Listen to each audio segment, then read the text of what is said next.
welcome. And as Father Tom said, it's so wonderful everybody who was able to come out on this sort of balmy Saturday. It does feel a little warmer though, I have to say, doesn't it? I mean, it's a little bit strange. And I was walking my dog this morning at 7 a.m. and it was 8 below or something like that, and it was freezing. So then when I walked into the door of church this afternoon, I couldn't believe it. You know, the birds were kind of chirping and happy, and my coat was open. It was just bizarre. It's like it's 10 degrees out, but it feels nice, and it's so beautiful to be with you here today. You know, we're into ordinary time. This is a wonderful time in the church's lectionary, because in this cycle of readings we have, this A cycle of readings, we have A, B, and C, and we're in the year A right now. We're hearing from the Gospel of Matthew primarily. And, you know, last week we heard, you know, Jesus launched his public ministry with the Beatitudes, the beginning of his Sermon on the Mount. And so we're going to hear from him, and we're going to sit at Jesus' feet just as the disciples did. On the Mount of Beatitudes, we're going to hear Jesus teach us just as he taught them. And so we ought to listen closely, because he's giving a program for our lives. You know, last week it was the Beatitudes, which means happy. That's what the word beatitude means. It means blessed, it means happy.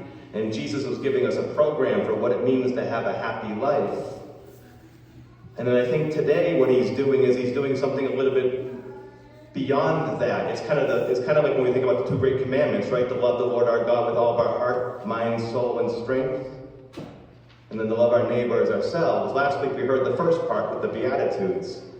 And this week we hear about how we're going to go forth and bless others by being salt and light in the world. In other words, we're going to live as Jesus lived and love as Jesus loved by sharing his love, his beatitude, his blessing with everybody we encounter.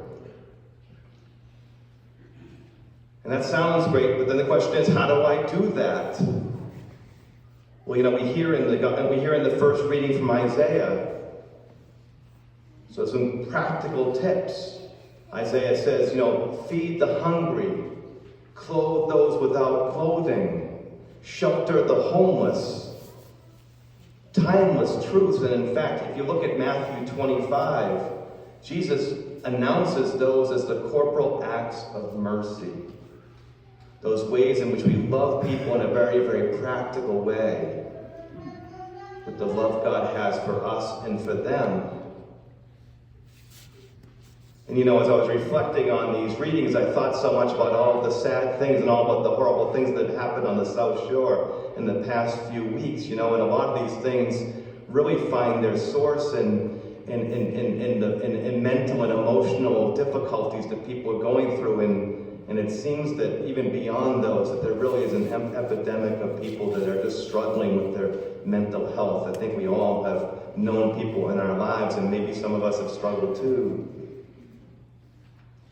And so I think in this time and this place, one of the corporal acts of mercy we really can offer to our brothers and sisters is to make sure they know that they're not alone. Make sure that they know they're loved. Make sure that they know that there's hope for them in Jesus. And also be attentive and be able to find ways to plug people into the help they need. And I think that's so important in this time and place. But why do we do that? Why do we do these corporal acts of mercy? Why do we reach out to people in love? Well, first and foremost, because Jesus commanded us to do it, and so we ought to do what he's taught us to do. But we hear in today's gospel that there's a very specific reason why we are salt and light.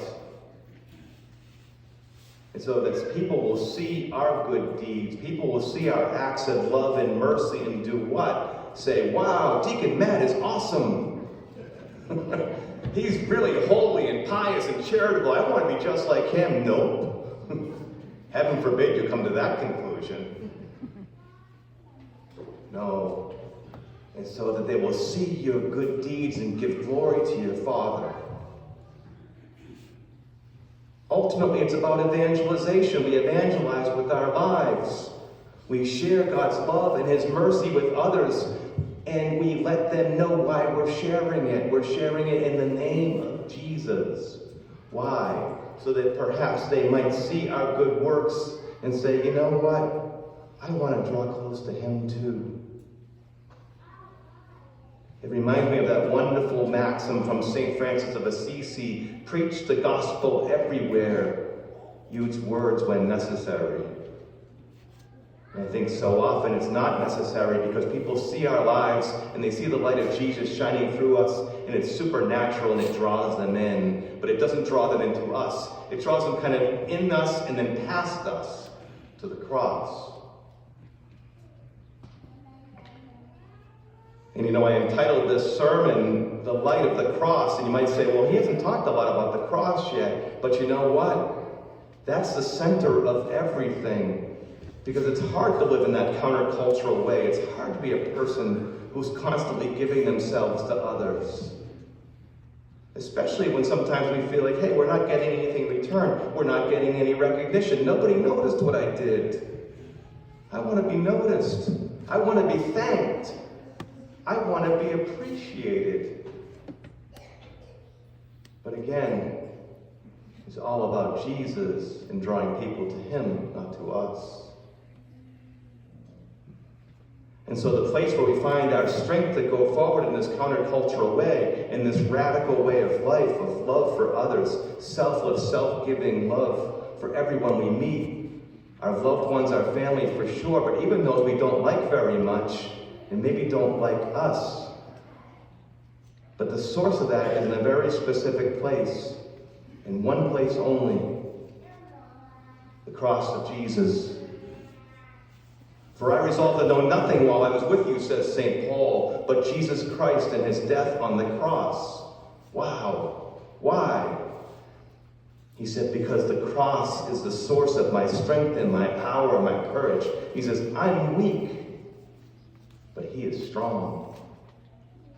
And when I empty myself of myself, when I empty myself of all my hopes and dreams and my desires to be great, when I go low, he exalts me, and he empowers my ministry, and he empowers me to be that person that he created me to be. And so may that be our prayer today, that we resolve to know nothing but Jesus Christ and his death on the cross, but also his resurrection, because that is our hope. And if we do that, we're going to find true peace and joy in our lives. Why? Because we were created in the image and likeness of a God who loves us, a God who is love. And he's called us to be people of love. He's called us to be people of grace. He's called us to be people of mercy. In fact, that's the highest and best use of a human being, is to be a person of selfless, self-giving love. And when we live like that, when we live in the light of the cross, we know true peace and joy in our hearts. Because we're living as we were meant to live. And then the second piece of it is this: when we live like that, when we love like Jesus, when we are truly salt and light in the world, we fulfill the Great Commission to go forth and make disciples of all nations, the very end of Matthew's Gospel. Because we show them the love of God, and we draw them in, and we draw them to the throne of Jesus, his cross,